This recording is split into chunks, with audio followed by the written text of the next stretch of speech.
September 1st, 1939. Germany invades Poland. Europe ignites. And across the Atlantic, the United States Army ranks 17th in the world, smaller than Portugal's. 3 years later, America will fight on 3 continents, supply allies across 2 oceans, and defeat industrial empires. But here is the moment that decided everything. In 1942, while Congress, generals, and newspapers demanded a 200-division U.S. Army, one man said no. Not quietly, not cautiously, but absolutely. General George Catlett Marshall, U.S. Army Chief of Staff, rejected the largest Army proposal in American history and capped it at just 90 divisions. Many believed this decision would cost lives or lose the war. Instead, it became the most disciplined act of strategic restraint in modern military history. Tonight, we uncover why saying no mattered more than saying yes, and why logistics, not bravery, decided World War II. By early 1942, the pressure on Washington was overwhelming. Pearl Harbor had shattered isolationism. Germany controlled most of Europe. Japan ruled the Western Pacific. Military planners, politicians, and industrial leaders pushed a single idea: scale. If Germany had over 300 divisions, then America must build 200 or more. On paper, it looked logical. But George Marshall saw something others did not. The U.S. Army wasn't short on men. It was short on time, instructors, shipping, and logistics. Training one division required thousands of experienced non-commissioned officers. Training 200 required an impossible multiplication of men who did not yet exist. Marshall understood a dangerous truth. An army built too fast becomes disposable. He had watched Europe in 1918, how poorly trained units bled first, and he would not repeat it. The flaw in the 200-division plan was not courage, it was capacity. Training divisions required drill sergeants, and drill sergeants came only from already trained soldiers. So Marshall made an unglamorous decision. Instead of expanding endlessly, the Army would cycle talent, pulling the best recruits from newly trained units and turning them into instructors. This slowed expansion, but improved quality. Even then, by April 1945, several American divisions were still training, some barely seeing combat before Germany surrendered. Marshall's critics asked, why not accept lower standards? His answer was silent, but deadly serious. A poorly trained division costs lives. A well-trained division saves them. Marshall was not building numbers. He was building staying power. Germany and the Soviet Union fought on land they could reach by rail. America fought an ocean war. Every soldier, rifle, tank, and artillery shell had to cross the Atlantic or the Pacific. Marshall understood what many generals ignored. Shipping space was as valuable as manpower. A 200-division army would choke ports, overwhelm supply lines, and starve frontline units. Instead, Marshall chose fewer divisions, heavily supported. Independent tank battalions, artillery groups, tank destroyer units, and engineer formations multiplied combat power without multiplying divisions. In the Pacific, 6 Marine divisions filled a different role entirely. This was not weakness, it was geometry. And it forced the United States to fight the war on its own logistical terms. Marshall was not thinking alone. Across the Atlantic, Britain had already learned the cost of expanding faster than it could supply. Field Marshal Alan Brooke, Chief of the Imperial General Staff, fought constant battles inside Churchill's war cabinet, not against Germany, but against unrealistic force proposals. Brooke's diaries reveal the same concern Marshall held. An army that grows faster than its logistics collapses under its own weight. Britain had raised divisions early, too early, and paid for it in North Africa with under-equipped formations and exhausted manpower pools. Marshall studied this closely. The lesson was not that Britain lacked courage. It lacked industrial depth at the moment expansion was demanded. America, Marshall believed, must not repeat that error, even with superior industry. The Allies would win not by matching Axis numbers, but by outlasting them. Critics often asked a simple question. If Germany could field over 300 divisions, why couldn't America? The answer lies in when those divisions were created. Germany did not expand suddenly in 1941. Its buildup began in 1934, spreading training, officer development, and logistics over 7 years. Even then, by 1943, German divisions were hollow, understrength, undersupplied, and increasingly immobile. Japan faced the same reality in Asia. General Tomoyuki Yamashita famously rejected additional divisions during the Malayan Campaign, preferring speed, logistics, and coordination over mass. Marshall understood this instinctively. Divisions were not chess pieces, they were systems. And systems collapsed when pushed beyond their capacity to sustain themselves. What the public never saw was the army behind the army. Marshall's 90-division force was supported by thousands of independent battalions, artillery, engineers, tank destroyers, medical, logistics, and signals units. These formations did not appear in headlines, but they multiplied combat power without multiplying divisions. An American infantry division in 1944 carried more firepower, mobility, and medical support than entire corps in earlier wars. This structure allowed flexibility. Divisions could be reinforced without raising new ones. Casualties could be absorbed without shattering unit cohesion. Marshall did not build an army designed to look impressive on paper. He built one designed to recover, rotate, and continue fighting. That, more than raw numbers, preserved American manpower. Even with restraint, time remained the enemy. By 1944, the United States was still training divisions. Some rushed into combat with minimal experience. Marshall knew this would happen. But he also knew something worse would have happened with 200 divisions. None would have been ready in time. Training required instructors. Instructors required experience. Experience required war. There was no shortcut. So Marshall accepted a hard truth.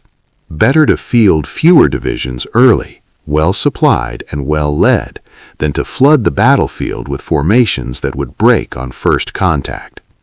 This was not caution. It was a calculation made in lives saved. And by April 1945, the result was clear. The U.S. Army had never collapsed operationally, not once. On June 6, 1944, the Marshall System faced its first full-scale test. Normandy was not won by bravery alone. It was won by replacement flow. American divisions took heavy losses in the bocage. Some infantry regiments lost over 50% of their strength in weeks. Yet divisions did not collapse. Why? Because Marshall had designed an army with depth behind the front.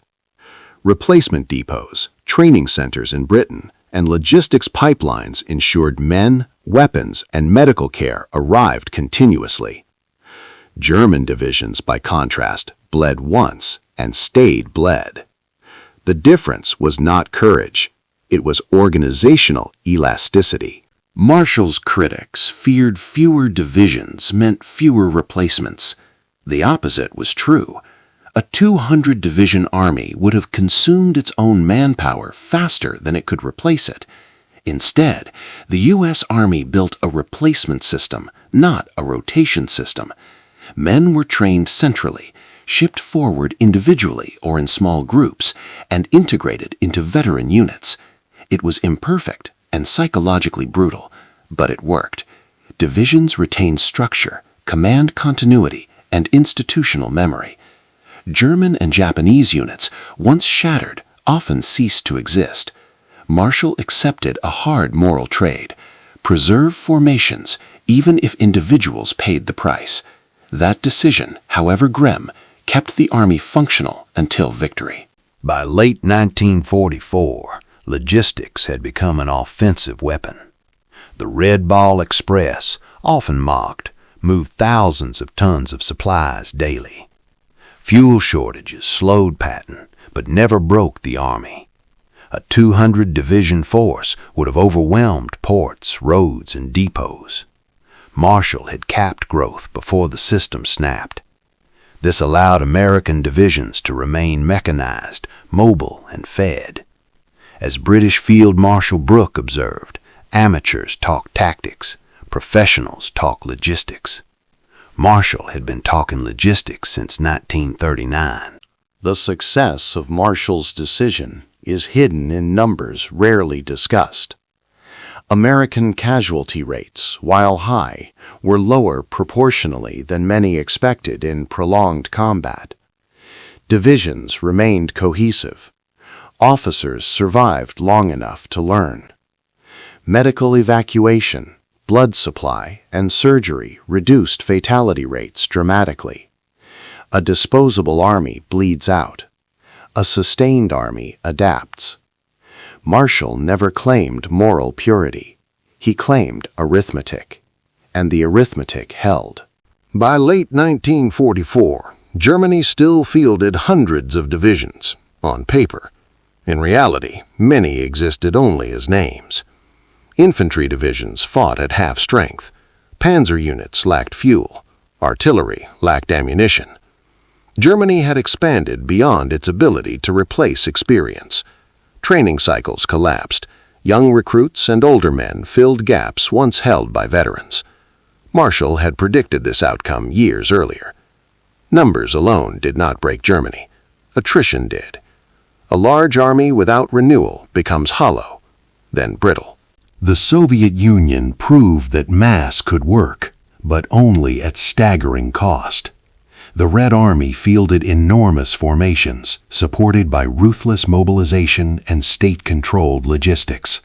But losses were catastrophic. Whole divisions vanished in months. The Soviets could replace men, but not easily replace training, leadership, or experience. Marshall studied this carefully. America did not have the political structure or tolerance for such losses. His system was built for democracy at war. Japan's failure mirrored Germany's, but faster. Once elite formations were destroyed, replacements lacked training, equipment, and mobility. Shipping losses strangled reinforcement. Divisions remained on islands without fuel, food, or evacuation. Marshall had anticipated this outcome. An army disconnected from logistics does not retreat. It starves. America's restraint ensured its divisions were rarely abandoned. By May 1945, the verdict was clear. The United States had not won by outnumbering the enemy. It had won by outlasting them.